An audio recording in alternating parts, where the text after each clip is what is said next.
So we got out in the yard today. Did about an hour and a half, 2 hours in the yard hunting around, and still surprises me every time I go out in my own yard. I've only got, less than half an acre. Excuse me. And it still kind of surprises me some of the stuff I find. I go into every hunt with the same attitude, and I'm sure a lot of you do the same thing. I don't want to stop hunting or stop detecting until I find something cool, right? Then once I find something cool, I want to keep going because now I found something cool. So let me show you the stuff that we found. Here's some of the clad that we found today. This Connecticut Quarter. I don't find old coins all that often, and today's no different. This is a, whatever year they are, it's a state quarter. 99? Yeah, 1999, Connecticut. It says 1788 at the top, so, and I know it's clad copper, so I'm calling it a 1788 Connecticut copper. That's it. I was locked on dime mode for quite a while, so there's some dimes. I just want to show you guys real quick why my slogan is swing, beep, dig. I have a tendency to dig mixed signals depending on what I find. Now if you watch the scale here, can't hear it, but it's designated, it's lashed out. There's all steel, something steel underneath here. Okay, right where this hole is, I was getting a dime signal on top of the steel, and sure enough, I mean, it's only a 1995, so it's clad, but I was able to separate it from the steel underneath it. The reason I knew there was two was because of the depth. The depth would change when the signal changed. So, just a little tip for you. Alright, here's a small testament to the separation abilities of the Ace 250 with the double D coil on it. In this hole, we had two rusty chunks of iron right about here on the hole, and then this clad dime. That puppy was almost in the middle, so they're not all that far apart, maybe 4 inches apart, and I definitely keyed in right on that dime. That thing came through loud and clear. And a couple of pennies. Then there was the two different cookie cutters. We've got 4 of them now. Yep, I think this is my 3rd or 4th cookie cutter. I know I've got a heart and a clover. Something else maybe. Here's a pumpkin. Just in time for Halloween. And another one. This one looks like a jalapeno. A jalapeno to us American white guys.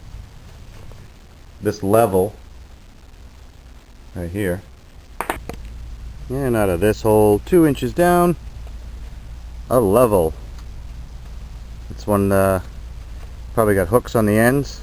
You put it on a piece of string and stretch it across for doing masonry. Some steel, this strange copper strap. Alright, this one's textbook as to that little trick I showed you with the ring. If we hold it back here where we're supposed to, we get nothing. Do the ring trick.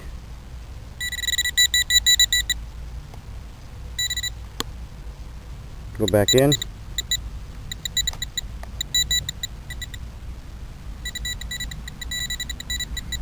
We know we gotta dig a little deeper right there.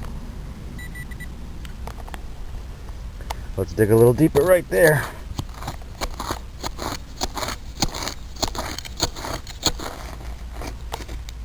And there's that powdery stuff. I always find... Yeah, there we go, dumbass. Put your bag out for your dirt and then throw it on the other side. Okay. I'm right near the old leach field, so I could be trying to dig up a pipe, or who knows.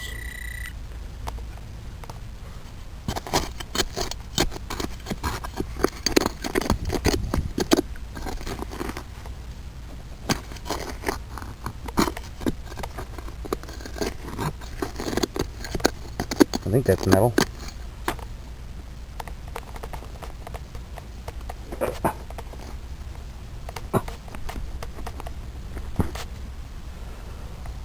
Huh. Some sort of copper strap of some kind. Oh well. You can see we had to dig an additional 3 or 4 inches down after using the ring trick.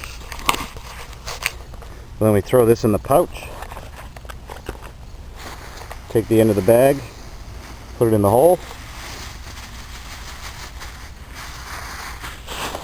dirt's in the hole, flip down our plug,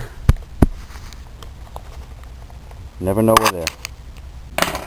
Some kind of a key, it might be the winding key for this here clock that we found.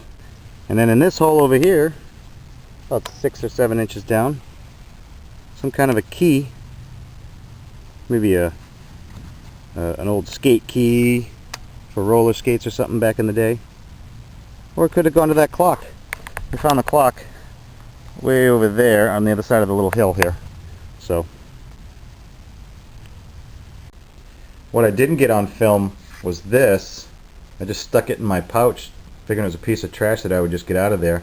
But now I'm pretty much convinced by looking at these holes and these knobs on this clock that that's the clock face right there.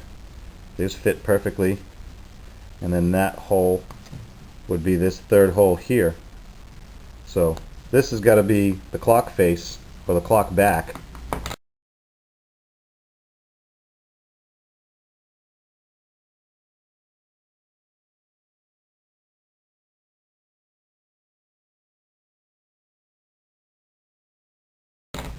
To this here clock.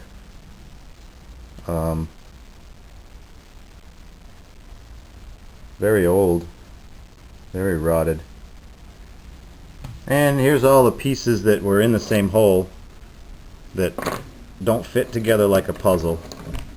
That must have been the case for the clock.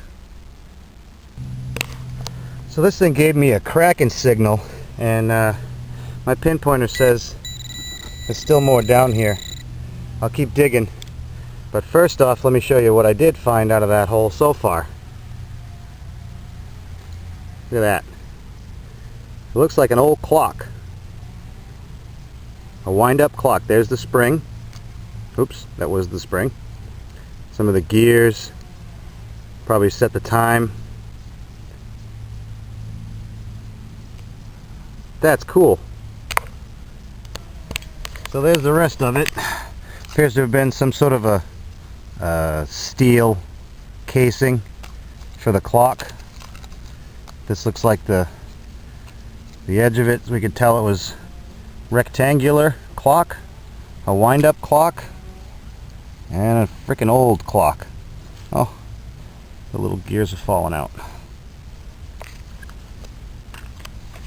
That's really cool. We're digging back in time, fellas. You get it? It's a clock digging back in time. Think this one's right twice a day? Oh, cut it out. Oh, and I got another Canadian nickel. And that's about it, guys. Another yard hunt with some pretty cool finds. Thanks for watching. Swing, beat, dig.